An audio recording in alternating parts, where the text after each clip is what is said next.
si ustedes les quintuplican el salario, y les dijeran de por vida 5 veces su salario, regresarían a su jornada laboral, regresarían a hacer lo mismo que hacen todos los días. La pregunta es por qué la respuesta es no en algunos y por qué la respuesta es sí en algunos. Entonces, ¿será que estamos conectados con el profit o con el propósito? ¿Cierto? Esa sería una pregunta.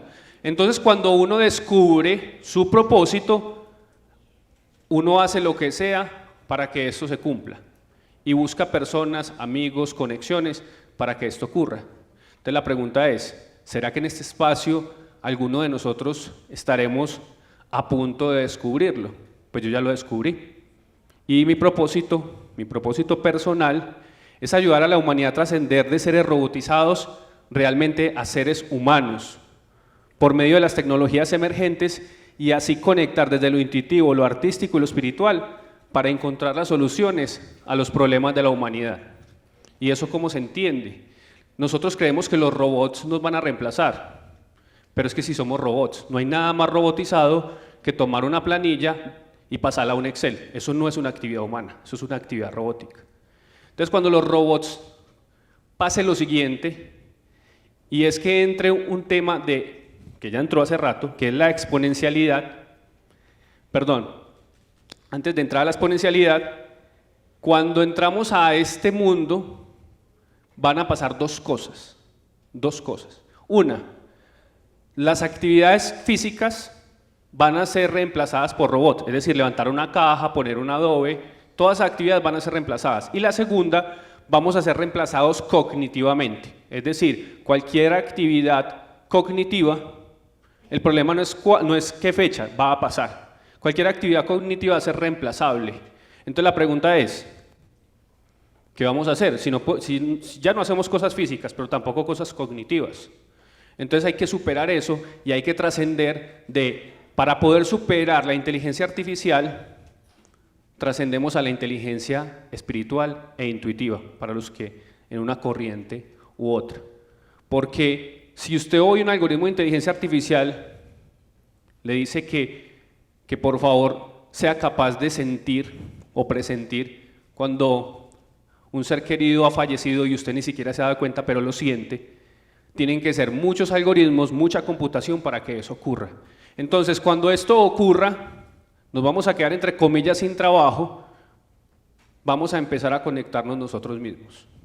Porque es una liberación realmente para la humanidad. Muchos piensan en Terminator, en Skynet y todo esto, al contrario, los algoritmos nos van a liberar de muchas cosas si sabemos hacerlo. Entonces, como tenía ese propósito, tenía que crear una excusa, tenía que tener un instrumento para cumplirlo. Entonces con mi socio, creo Blockchain EX, que es blockchain exponencial. Y es fácil facilitar el entendimiento y la aplicación de blockchain con tecnologías emergentes para personas y organizaciones de modo exponencial.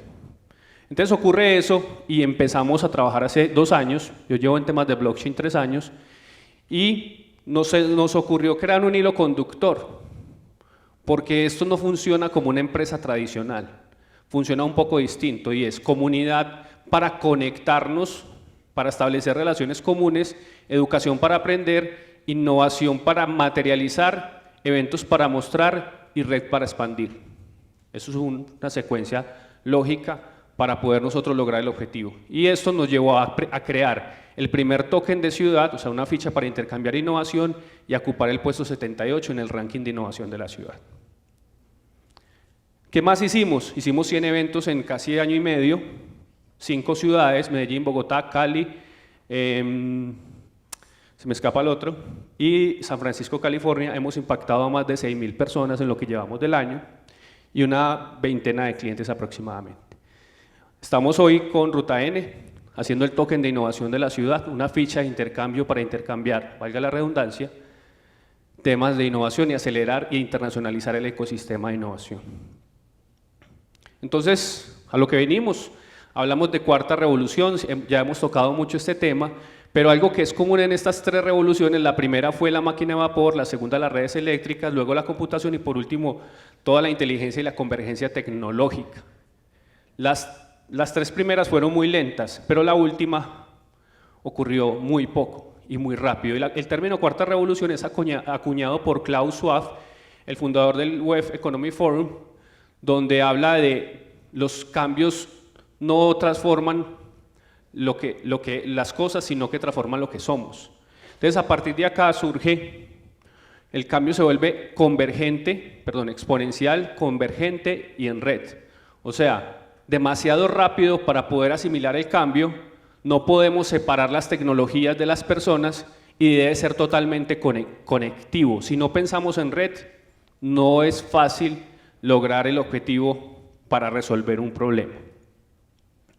Entonces, cuando hablamos de la cuarta revolución, surge, permítanme, yo muestro acá, surge este gap, donde esta es la curva que veníamos trabajando, normalmente lineal, y surge esta curva acá, que es exponencial. Entonces acá nos empezamos a quedar un poco cortos.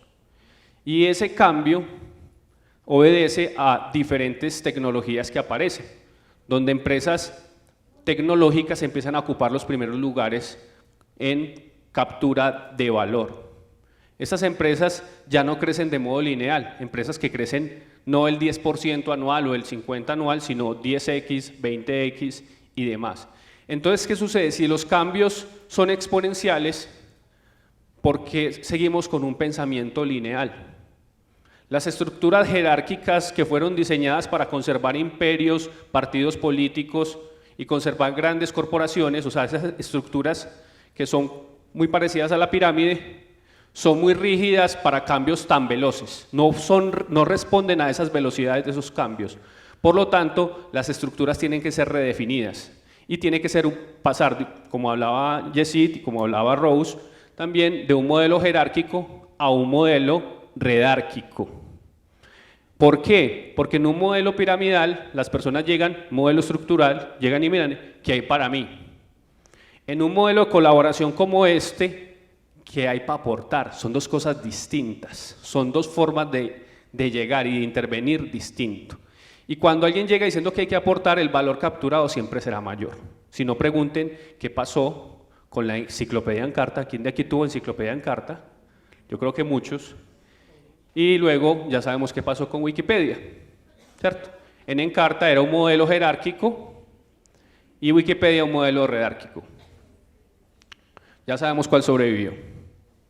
Entonces, cuando en la calle a uno le preguntan qué es blockchain, o las personas le preguntan qué es blockchain, se hace una pregunta un poco compleja. Pero para entender blockchain,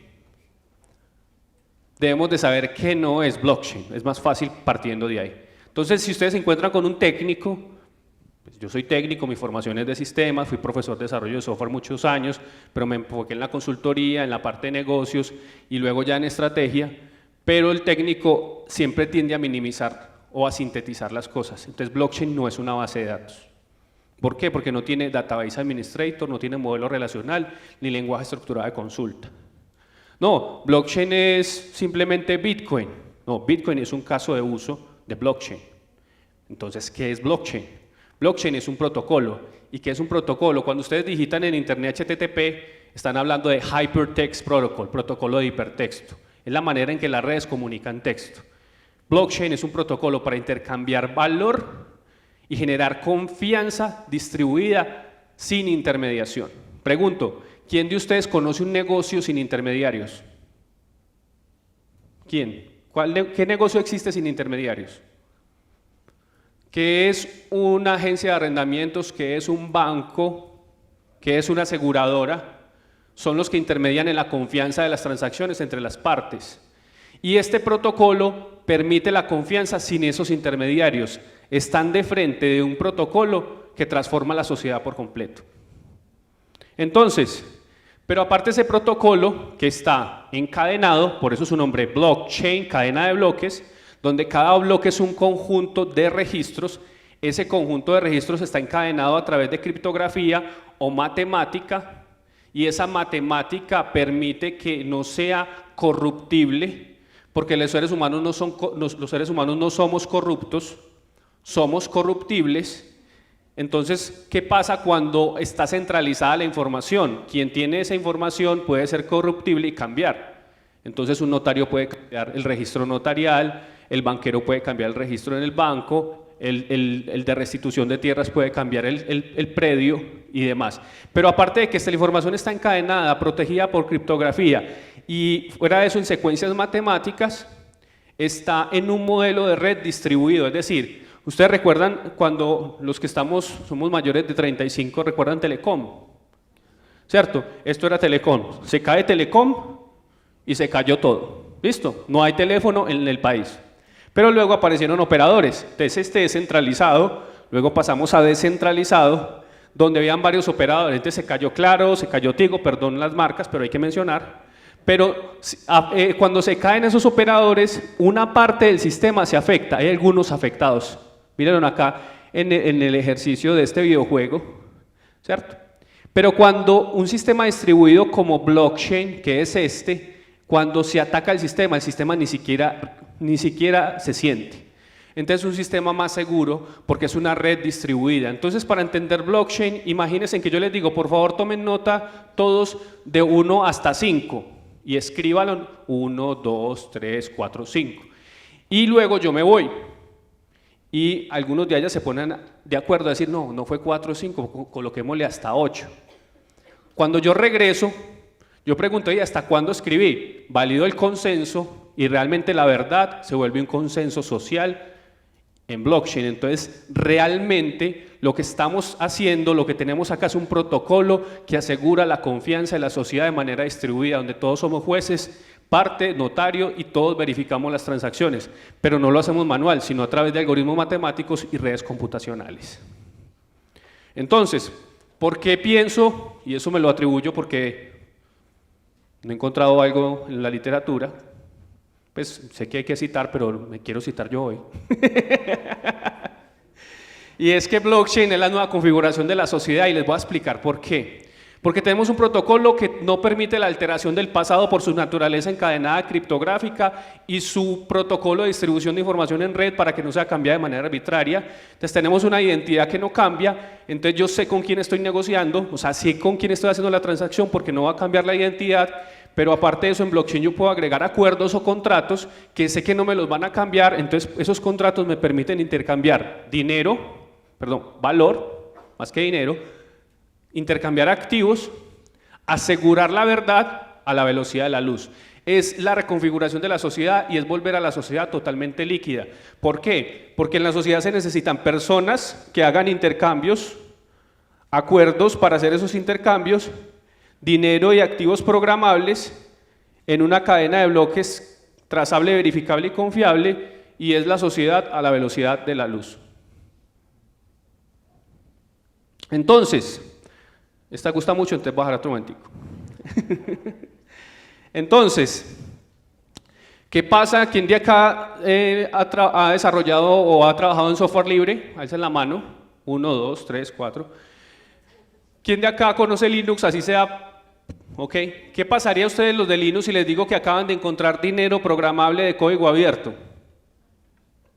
Interesante, ¿no? Dinero programable de código abierto.